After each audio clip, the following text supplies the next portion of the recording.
33장 50절에서부터 34절까지 보시면은 분배에 대한 뭐가 나오죠? 자, 그냥 분배하는 방법 이렇게 나오는 것하고 분배에 대한 규례 이러면 규례라는 말은 어디에 들어가 있죠? 계명, 율례, 규례, 법도. 그럼 저 규례라는 말은 무엇하고 바로 연결이 되죠? 신해산 언약하고 관계가 되는 거죠. 그럼 이제는 신해산 언약을 통해서 세대 교체를 시켰고요, 법대로. 그 다음에 새로 태어난 세대들도 이제는 땅을 분배받으면서 그 땅에서 여호와가 정한 규례를 따라 살게 하려는 게 목적인 거예요. 그래서 제목이 분배는 땅 언약 성취 섭리하고 관계가 되고요. 규례는 누구의 존재와 관계가 돼요? 여호와가 세우신 법하고 관계가 되는 거예요. 자, 그럼 살펴볼게요. 먼저 33장 50절에서부터 56절에 보시면 가나안 땅에 들어가서 할 일을 자손들에게 명하십니다. 50절 보시기 바랍니다. 여러분 제가 아까 잘못 얘기했어요. 그 모세가 죽은 산 있잖아요. 느보산이 동편 땅 모압 땅에 있어요. 죄송해요. 모압 땅에서 보면 강 건너기 바로 직전에 가나안 땅이 바로 보여요. 정면에서. 그래서 제가 아까 실수를 했습니다. 보여주면서 강은 못 건넙니다. 자, 여리고 맞은편 요단과 모압 평지에서. 그러면 지명이 여러 군데 나온다는 말은 누가 땅 언약을 이루셨고 이루어 가실 것이다. 바로 그런 거예요. 지명 하나 들어가는 것도. 자, 여리고는 강 서편에 있죠. 여리고 땅은 강 동편에 있는 게 아니라 건너편에 있거든요. 그러면 이제 표현이 여리고가 들어간 이유가 있죠. 이렇게 되겠죠. 약속의 땅 가나안에 속한 여리고 이렇게 되는 거죠. 요단과 모압 평지에서 여호와께서 모세에게 이르러 가라사대 이스라엘 자손에게 말하여 그들에게 이르라 너희가 요단을 건너 가나안 땅에 들어가거든 그 땅 거민 앞에서 석상, 우상을 다 파멸하고 산당을 회파하고 53절 그 땅을 취하여 거기 가라. 접속어를 하나 넣어 볼게요. 왜냐하면 그 다음 같이 읽어보실래요? 내가부터 시작. 내가 그 땅을 너희 산업으로 너희에게 주었습니다. 자, 누가 성취한 땅이다? 내가 성취한 땅이다. 자, 그래서 이게 규례가 되는 거예요. 제비 뽑아서 땅을 나누고 수가 많으면 많은 기업을 주고 적으면 적은 기업을 주고 각기 제비 뽑힌 대로 그 소유가 될 것인즉 너희 열조의 지파를 따라 기업을 얻을 것이니라. 55절 보시기 바랍니다. 너희가 만일이 아닙니다. 뭐뭐 할 때, 자 만일 너희가 그 땅 거민을 너희 앞에서 몰아내지 아니할 때에 이렇게 됩니다. 아니하게 되면 아니할 때에 너희의 남겨둔 자가 너희의 눈에 가시와 너희의 옆구리에 찌르는 것이 되었죠. 여러분 이게 사사기입니다. 자, 민수기 시작 땅언약 성취 섭리는 이미 사사기서를 예고하고 있습니다. 너희 눈에 가시와 너희의 옆구리에 찌르는 것이 되어 그게 실제로 이루어져요. 여호수아서에서 여호수아 이후에 너희 거하는 땅에서 너희를 괴롭게 할 것이요 나는 그들에게 명하기로 생각한 것을 너희에게 행하리라. 약속한 대로 행하리라. 이건 이미 레위기서에서 약속했고 앞부분에서도 약속을 했었습니다. 그 다음에 34장 1절에서부터 12절 기업으로 얻을 땅의 사방 경계를 자손들에게 명합니다. 이건 여러분 서쪽 땅 경계예요. 그래서 여러분 드린 지도에 보면 34장 1절에서부터 12절까지는 그 지도 서쪽 땅에 있는 경계들 제가 봤을 때는 한 60% 이상은 나옵니다. 거기 확인하시면 돼요. 중요한 게 동서남북 경계입니다.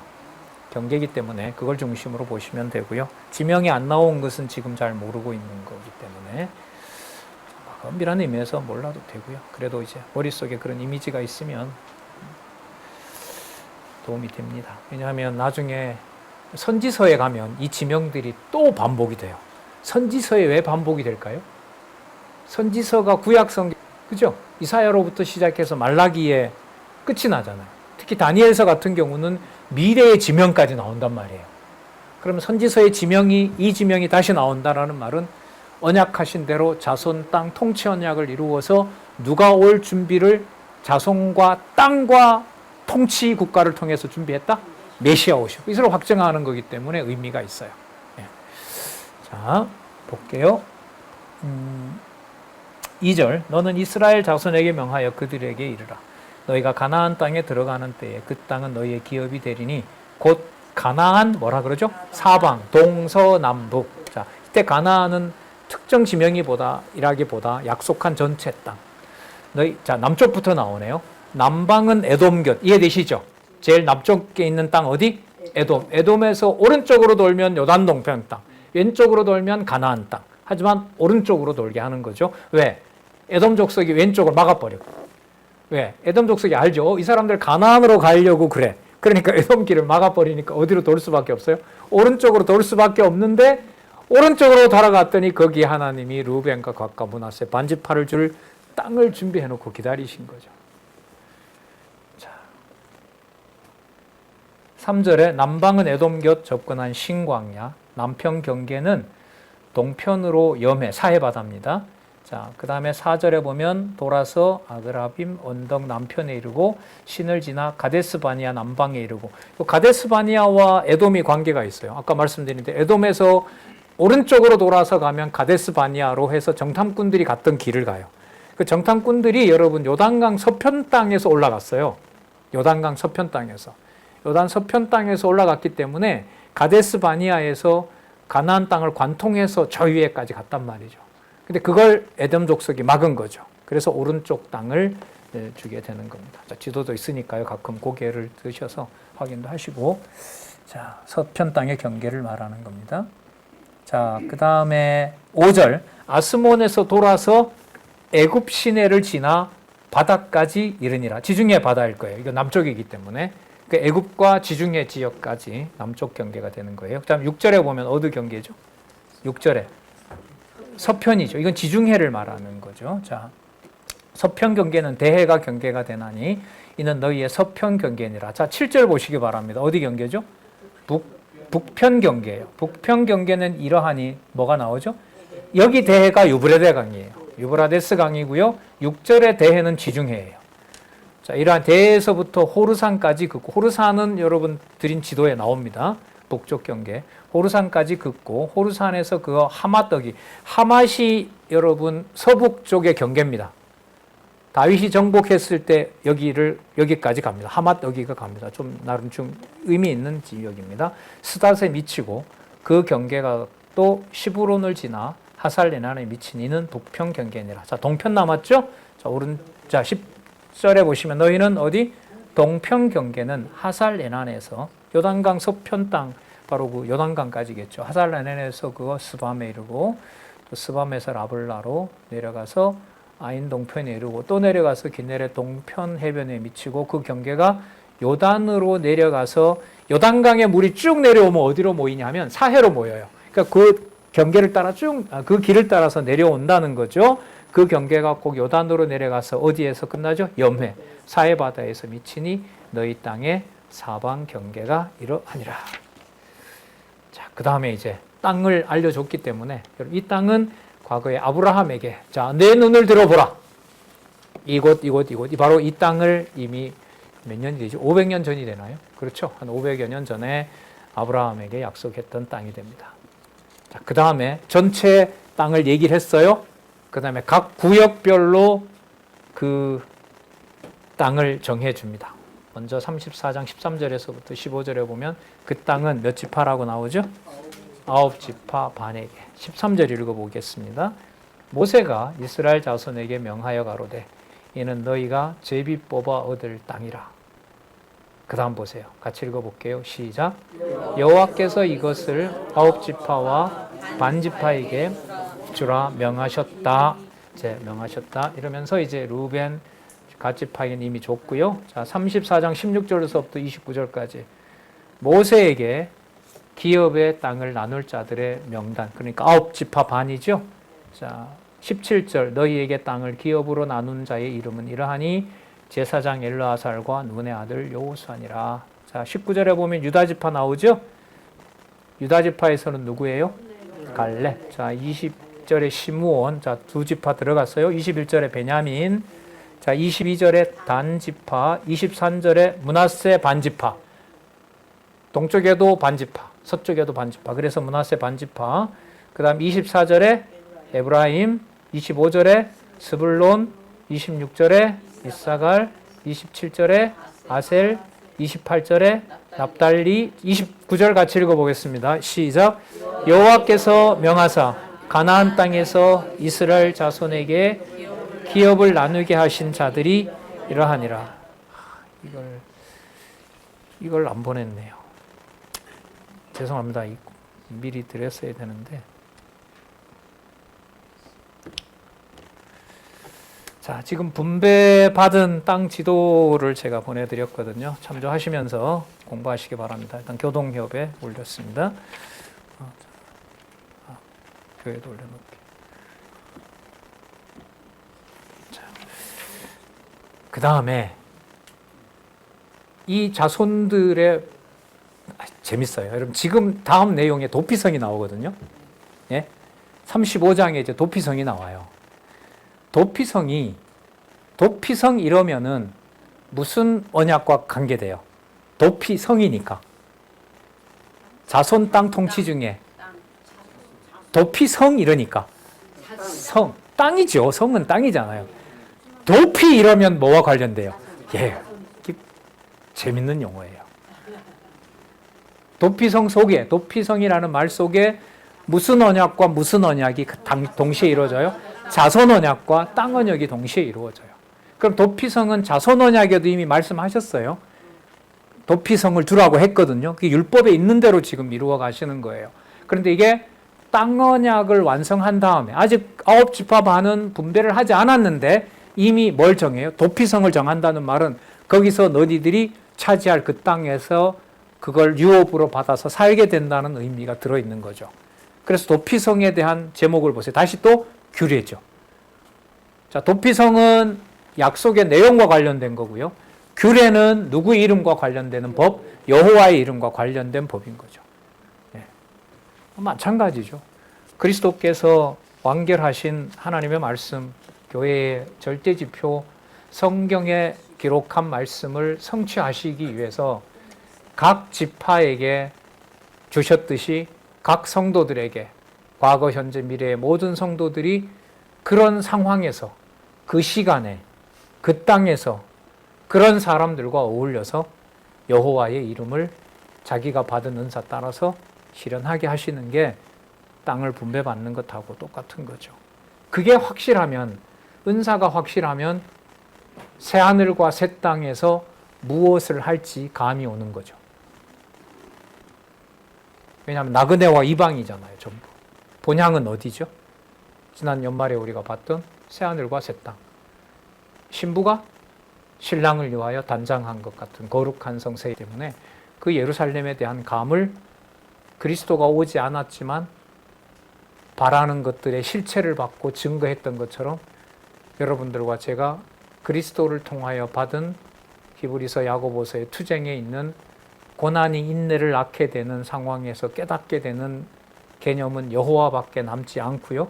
그 여호와의 개념만 남을 때 장차 새하늘과 새 땅에 가면 건물이 있어요, 없어요? 요한 계시록에 보면 요한이 문을 열었는데 그곳에 예루살렘 성전처럼 성전이 건물이 있었어요, 없었어요?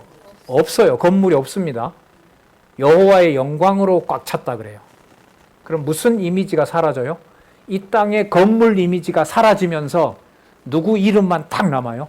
여호와 이름만 영혼에 딱 남는 게 계시록에 있는 어떤 형체도 없는 여호와의 영광의 광채인 어린 양의 성전이고 어린 양의 통치 국가라고 보시면 돼요. 그래서 구약은 아까 들어가서 절대로 뭘 만들지 말라? 형상을 만들지 말라. 몇 계명이죠? 형상 만들지 말라가? 제 2계명이죠. 나 외에 다른 신을 두지 말라. 1계명이죠? 2계명? 나를 위하여 어떤 것도 형상을 만들지 말라. 2계명이거죠. 그걸 나중에 새하늘과 새 땅에서 여호와 하나님께서 다 이루시는 거예요. 그러니까요. 머릿속에 세상에서 생각할 수 있는 것이 아무것도 남지 않고 누구 이름만 남아요? 뭐 당할 때, 고난 받으면. 고난이라는 걸 모든 걸 다 빼앗아 가는 거잖아요. 뭐까지도 빼앗아 가요? 목숨까지도 빼앗아 가는 거 아니에요. 그럼 그럴 때 그리스도에게는 누구 뜻이 이루어지이다? 아버지. 그러니까 아버지 이름 여호와밖에 안 남는 거죠. 여기서 이제 설교로 가려면 그래서 지금부터 다가오는 고난에 우리가 앞장 섭시다 이러면. 자, 그래서 도피성에 대한 규례. 그럼 죽어도 도피성에 가면 우발적으로 죽인 것에 대해서는 그 제사장이 있는 동안에 같이 살면, 이제 오늘 들어갔는데 오늘 제사장이 돌아가셨어요. 그럼 내일은 나가도 돼요. 근데 들어왔는데 70년 동안 살았는데 제사장이 안 돌아가셔. 그럼 계속 도피성에 살아야 되고. 그게 누구와 함께해요? 대속죄를 베푸는 제사장과 함께 있을 때 도피성에서 보호를 받는 거죠. 자, 그게 여러분 도피성과 관련이 돼요.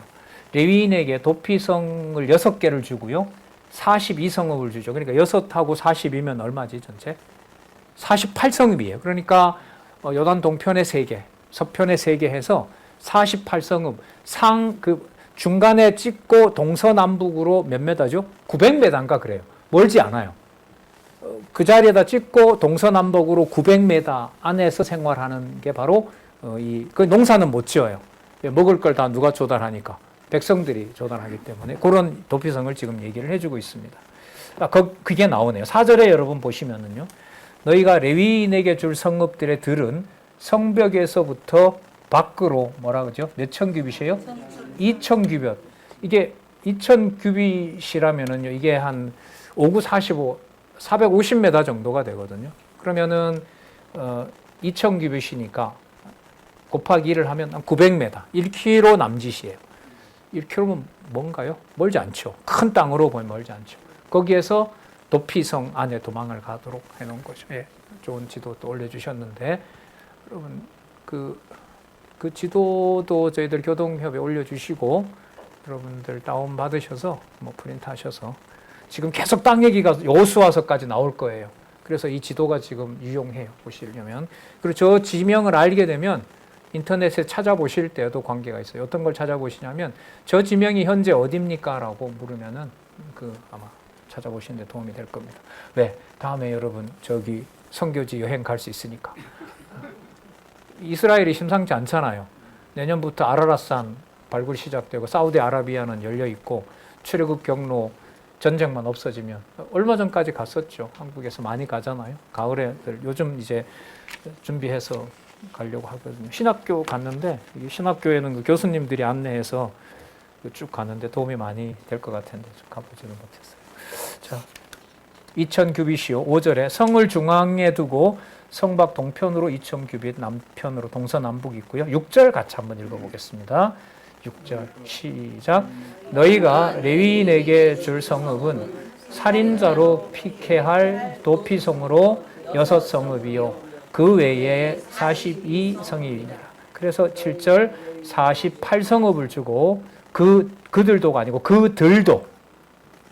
그들도 함께 주되 8절 이스라엘 자손의 산업에서 레위인에게 너희가 성읍을 줄 때에 많이 얻은 자에게는 많이 취하여 주고 적은 자에게는 적게 취하여 줄 것이라. 각기 얻은 산업을 따라 그 성읍들을 레위인에게 줄지어다. 그리고 도피성에 대한 규례를 명하십니다. 여호와께서 모세에게 이르러 가라사대 이스라엘 자손에게 이렇게 얘기를 해라. 11절 너희를 위하여 성읍을 도피성으로 정하여 그릇 살인한 자로 그리로 피하게 하라. 이는 너희가 원수 갚을 자에게서 도피하는 성을 삼아 살인자가 회중 앞에 서서 판결을 받기까지 죽지 않게 하려 함이니라. 그러니까 고의로 죽여놓고 실수로 죽였다고 하는 것은 재판장이 거기서 판결을 내려야죠. 그래서 다시 살인을 한 자에 대해서는 또 죽임을 당해야 되는 규례를 제사장이 판결을 하잖아요. 13절 너희가 줄 성읍 중에서 6으로 도피성이 되게 하되 세 성읍은 요단 이편에 주고 세 성읍은 가나안 땅에서 주어 도피성이 되게 하라. 이 6성읍은 이스라엘 자손과 타국인과 이스라엘 중에 우거하는 자의 도피성이 되리니 무릇 그릇 살인한 자가 그리로 도피할 수 있느니라. 하지만 의도적으로 살인한 자는 바로 보수를 당해야 됩니다. 원수를 그 자에 대해서는 갚으라고 얘기를 합니다. 그래서 고의로 살인한 자는 반드시 죽이라고 16절에 얘기를 하고요. 그리고 17절에 죽일 만한 도구를 주고 저 도구를 가지고 하면 죽겠구나라고 한 자도 반드시 죽이라고 얘기를 합니다. 18절 만일 사람을 죽일 만한 나무 연장을 손에 들고 사람을 쳐 죽이면 이는 고살한 자니 그 고살한 자는 반드시 죽일 것이니라. 19절 피를 보수하는 자가 그 고살 자를 친히 죽일 것이니 그를 만나거든 죽일 것이요 만일 미워하는 까닭에 밀쳐 죽이거나 기회를 엿보아 무엇을 던져 죽이거나 원한으로 인하여 손으로 쳐 죽이면 그 친자를 반드시 죽일 것이니 이는 고살하였습니다.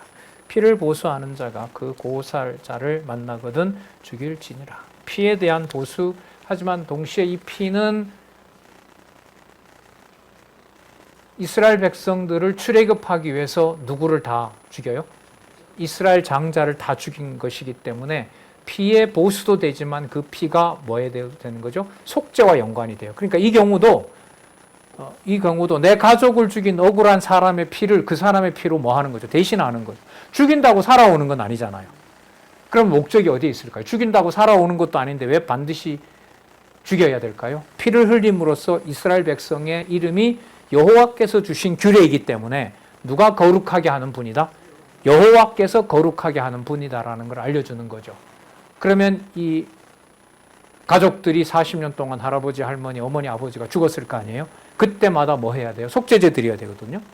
그럼 그 속죄제 규례를 통해서 여호와께서 거룩하게 하는 분이다라는 사실을 깨닫게 되면서 그 규례를 지키도록 하는 거죠. 그래서 아까 도피성도 얘기했지만 성으로 보면 그 땅 언약이고요. 도피로 보면 생명의 언약이 같이 들어가 있기 때문에 자손 언약, 그 다음에 땅 언약이 같이 성취되면서 규례니까 누구의 이름으로? 여호와께로 간다. 이렇게 구조로 되어 있다고 보시면 돼요. 자, 그 다음에 35장 22절에서부터 28절 우연히 사람을 죽인 자는 도피성으로 피하라고 명하십니다. 자, 22절 원한 없이 우연히 사람을 밀치거나 기회를 엿보아 죽였을 때 그 원한인지 아닌지는 누가 그럼 판단할까요? 제사장이 판단하겠죠. 자, 그리고 25절에 보면 피를 보수하는 자의 손에서 살인자를 건져내어 그가 피하여 도피성으로 돌려보낼 것이요 우연히 죽였으면은 그는 거룩한 기름 부음을 받은 대제사장이 뭐 할 때까지? 죽기까지. 대제사장이 속죄제를 드려주기 때문에 그 품 안에 있어야 되는 거죠. 뭐 그리스도 예표임에 분명하죠. 이것은.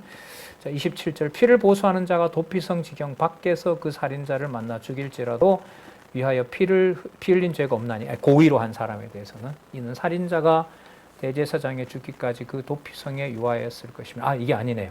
그러니까 대제사장이 죽지 않았는데 억울한 누명을 벗었다고 해서 자기가 나가면 돼요? 안 돼요? 안 돼요. 누구 아래 있어야 돼요? 대제사장 아래 그 대사장이 있을 때는 대제사장의 이름으로 거기에 있어야 돼요. 아니면 나가서 죽으면 죽여도 되는 거죠. 대제사장의 죽은 후에 그 살인자가 자기의 산업의 땅으로 돌아갈 수 있으리라. 이와 같이 살인자에 대한 판결 규례도 여기서 정합니다. 자, 29절부터 34절. 피 흘림으로 땅을 더럽히지 말 것을 모세에게 명합니다. 그러니까 억울한 피를 흘리지 않게 함으로써 이스라엘 백성을 보호하고 그 땅이 여호와께서 주신 땅이다, 유업이다는 것을 알게 하려는 것이 목적인 거죠. 29절 너희 대대로 거하는 곳에서 판단하는 율례니라. 무릇 사람을 죽인 자 곧 고살자를 증인들의 말을 따라서 죽일 것이나 한 증인의 증거만 따라서 죽이지 말라.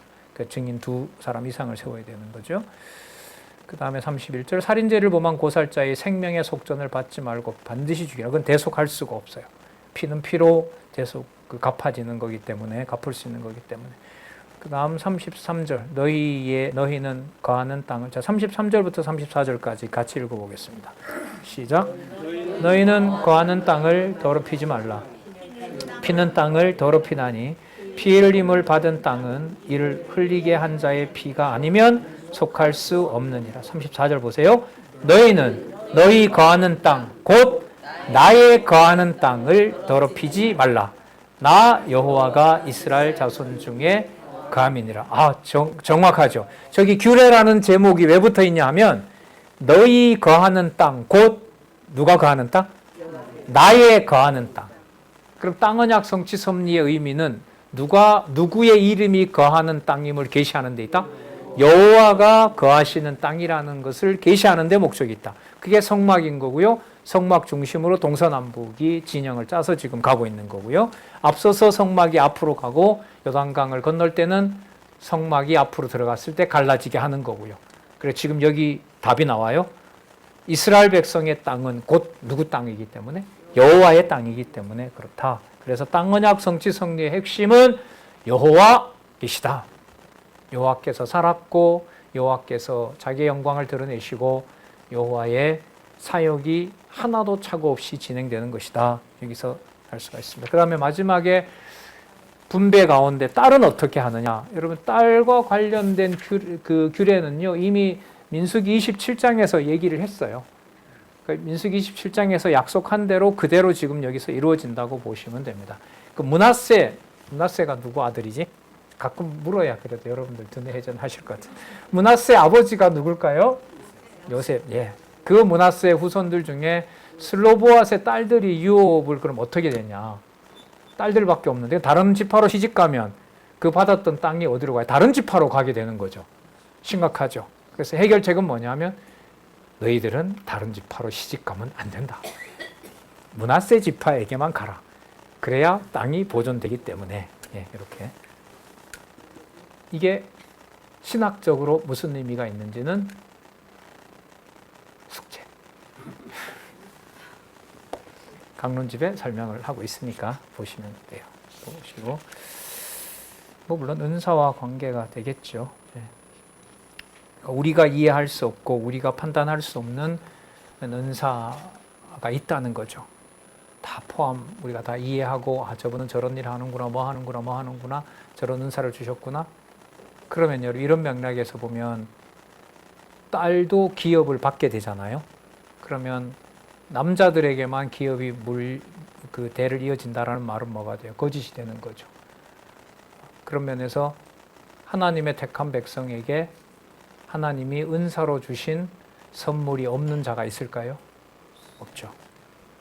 유업을 받을 자라고 하면 반드시 그 지파에게 그런 선물이 있는 것하고 같은 거죠.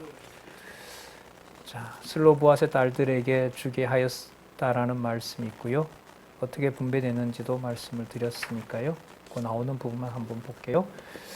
자, 36장 5절. 모세가 여호와의 말씀대로 이스라엘에게 명하여 가로되 요셉 자손 지파의 말이 옳도다. 슬로보앗의 딸들에게 대한 여호와의 명이 이러하니라. 이르시되 슬로보앗의 딸들은 마음대로 시집 가려니와 오직 그 조상의 지파 가족에게로만 시집 갈지니 그리하면 이스라엘 자손의 기업이 이 지파에서 저 지파로 옮기지 않고 이스라엘 자손이 다 각기 조상 지파의 기업을 지킬 것이니라 하셨나니 이스라엘 자손의 지파 중 무릇 그 기업을 이은 딸들은 자기 조상 지파 가족 되는 사람에게로 시집 갈 것이요 그리하면 이스라엘 자손이 각기 조상의 기업을 보존하게 되어서 그 기업으로 이 지파에서 저 지파로 옮기게 하지 아니하고 이스라엘 자손 지파가 각기 자기 기업을 지키리라. 자, 그리고 그래서 슬로보앗의 딸들은 여호와께서 모세에게 명하신 대로 행하니라. 10절에 나오죠. 신명기까지 가장 많이 나오고 중요한 구문이 여러분 요 구절임을 다시 강조합니다. 여호와께서 모세에게 명하신 대로 이렇게 여호와께서 모세에게 일러 가라사대. 그래서 말씀드렸었죠. 예수님께서 딱 나타나셔서 내가 진실로 너희에게 이르노니 지금 그런 논란은 있어요. 예수님께서도 당시에 헬라 문화의 영향을 받아서 헬라어로 말을 했다. 아니다. 예수님은 유대 전통을 따라서 아람어로 아람어가 그 셈족의 그 언어를 포괄하는 언어거든요. 그 아람어로 했다. 여러분 옛날 영화 중에 패션 오브 크라이스트 있죠. 거기에 보면 예수님의 언어를 전부 뭐로 바꿨느냐? 히브리어하고 아람어로 예수님이 다 연기를 해요. 거기에는. 그러니까 그 사람들의 주장은 뭐냐면 예수님은 무슨 언어로 했다? 아람어로 했고 히브리어로 했다. 자, 제가 얘기하려는 이게 아니고요.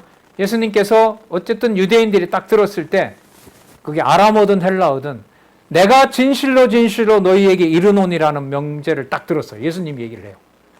근데 저 말은 누가 누구에게 할 때 쓰던 말이에요? 여호와께서 모세에게 얘기를 할 때 여호와께서 내가 너희들에게 말하노니. 그럼 예수님이 내가 진실로 진실로 너에게 말하노니라는 그 명제는 구약 성경에 누가 말씀하시던 문법하고 똑같아요? 여호와가 하시던 말씀인 거예요. 거기서 유대인들이 이게 정신이 나가는 거예요. 내가 진실로 진실로 너에게 이르노니 구약에는 이런 것을 살인이라고 했으나 내가 다시 너희들에게 말하노니 욕만 해도 지옥불을 감당해야 된다라고 하는 거죠. 그러니까 그게 구약에 있는 명법을 나사렛 출신의 예수가 반복하면서 그대로 전하는 게 아니라 그 말을 자기가 임의로 바꿔버리는 거예요, 예수님이. 구약에는 실제로 살인하지 않으면 살인자가 아닌데 예수님은 그 말하는 톤은 구약에 있는 여호와가 말씀하시는 것처럼 말하면서 내용을 뭐 해버려요? 바꿔버려요. 그러니까 유대인들이 이걸 참을 수 있을까요? 참을 수 없는 것 자체가 예수님이 말씀을 선포하면서 그것을 캐리그마라 그럽니다. 저기 신학에서 캐리그마라 그래요. 예수님이 신적인 권위로 그 말씀을 하시면서 그 현장에서 들을 자와 듣지 못할 자가 뭐가 돼요? 분리되는 거죠. 그래서 사도행전 마지막 장 28절 끝에 보면 뭐가 나오냐면 삼자 거리로 가서 세를 얻어서 재판을 받을 때까지 사도 바울이 이태 동안 가르치는데 구약 성경을 인용해서 들을 자는 뭐하고 듣고 듣지 못할 자는 듣고 돌아올까 봐 듣지 못하게 하는 심판의 역사가 사도행전 끝장에도 이루어지는 거죠. 그러니까 사단이 가장 두려워하는 게 정확한 말씀을 그 맥락에 따라서 여호와의 살아계신 말씀으로 증거하는 것을 사단은 가장 싫어하죠. 그럼 우리가 사단의 종로 탄다라는 말은 어떻게 쓰는 걸까요? 세상 말을 쓰는 게 아니라 말씀을 가지고 와서 누구 좋을 대로 쓰는 걸까요? 내 좋을 대로 사용하는 게 바로 말씀의 심판을 받는 거예요. 성경을 인용했다고 해서 심판받지 않는 게 아니라 성경을 인용했기 때문에 성경을 인용한 예수님을 메시아로 받아들이지 않기 때문에 자기들이 보는 성경을 가지고 예수님을 뭐라고 하는 거죠? 참남한 자라고 그러고 귀신 들렸다라고 정죄하는 겁니다. 대단히 무서운 거죠. 그게 살았고 운동력 있는 말씀이라고 우리가 다시 한번 기억을 할 필요가 있을 것 같아요. 자, 슬로보앗의 딸들이 여호와께서 모세에게 명하신 대로 행하니라. 자, 36장 13절에 한번 보시면은요. 같이 한번 읽어볼까요? 이는 다시 나오네요. 여리고 맞은편 요단과 모압 평지에서 여호와께서 모세로 이스라엘 자손에게 명하신 명령과 규례니라. 그리고 신명기 싹 빼고 여호수아 1장 1절을 딱 읽으면 이제 가나안 가는구나 연결이 돼요. 그런데 뭐가 들어있어요? 신명기. 제목이 뭐죠? 뭐라고요? 호렙산 언약으로 재교육. 재교육은 다시 누구를 가르치는 거다? 여호와를 가르치는 내용이에요. 진짜 신명기 너무 좋아요. 진짜 달리 그렇게밖에 표현을 못하겠네. 왜 좋을까요? 누구 이름이 명확하니까. 네. 여호와의 이름이 명확하고 모세로 쓰게 했던 이른바 모세오경. 우리는 별 의미가 없어요.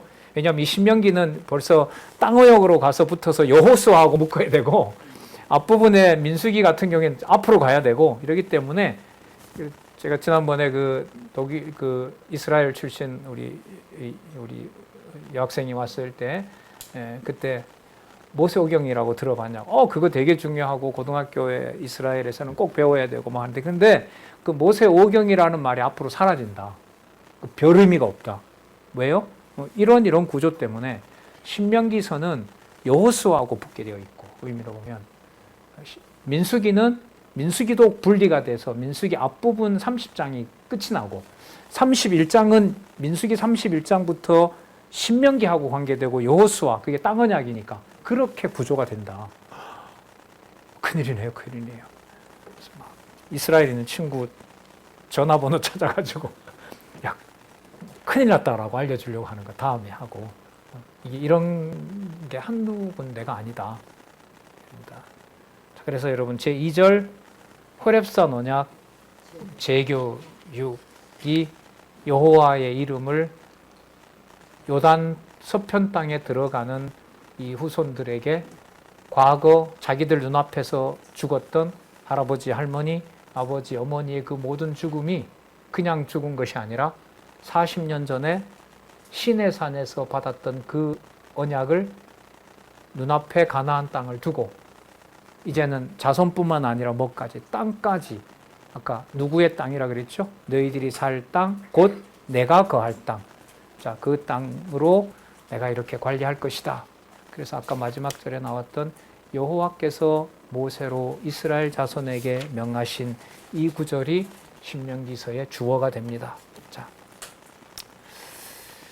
이게 11장까지니까요. 다음 시간에는 11장까지 이게 강론집 2권에 나오기 때문에 다음 시간에는 11장까지는 가지 않을 것 같네요. 예. 네. 그 다음 시간에 준비가 되면 될 것 같고요. 오늘은 10분 정도 남았고 5분도 일찍 늦게 시작했는데 날씨 핑계를 삼아서 10분을 15분을 좀 절약하도록 하고요. 빨리 가서 시원한 물 드시고 교제하시는 시간으로 했으면 좋겠습니다. 예.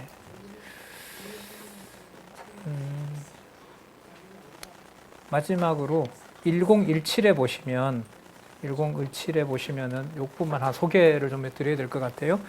마지막 두 번째 단락 보세요. 지금 우리가 오늘 살펴봤던 요단 동편 땅 정복. 자, 이거 신학적인 의미예요.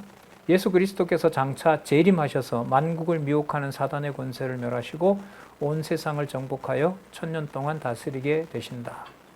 해서 바로 이 전체 내용들 민수기 31장에서부터 36장이 우리가 살펴봤던, 제가 중간에 또 말씀드렸던 계시록에 나타난 교회 승리와 연관된다는 거, 그것만 첨가해서 말씀을 드립니다. 네, 수고들 하셨습니다. 다음 시간에 뵙겠습니다. 기도하겠습니다. 하나님 아버지 감사합니다. 이 말씀에 기록한 순서와 그 내용과 그 개념 하나하나까지 우리가 이해할 수 있는 언어로 기본적인 교육만 받으면 누구나 다 한글로 기록된 이 말씀을 통해서 여호와를 알 수 있는 이 복된 땅, 이 복된 곳에 함께 할 수 있도록 하나님 우리를 인도해 주셔서 너무나 감사드립니다. 말로 형언할 수 없는 여호와 하나님의 큰 축복을 우리 다시 한번 확인하게 되었습니다. 이 말씀을 보는 모든 주의 지체들과 동역자들이 진리의 말씀 앞에서 하나라도 낙오되지 않도록 여호와 하나님 지켜주시고 보호해 주시옵소서.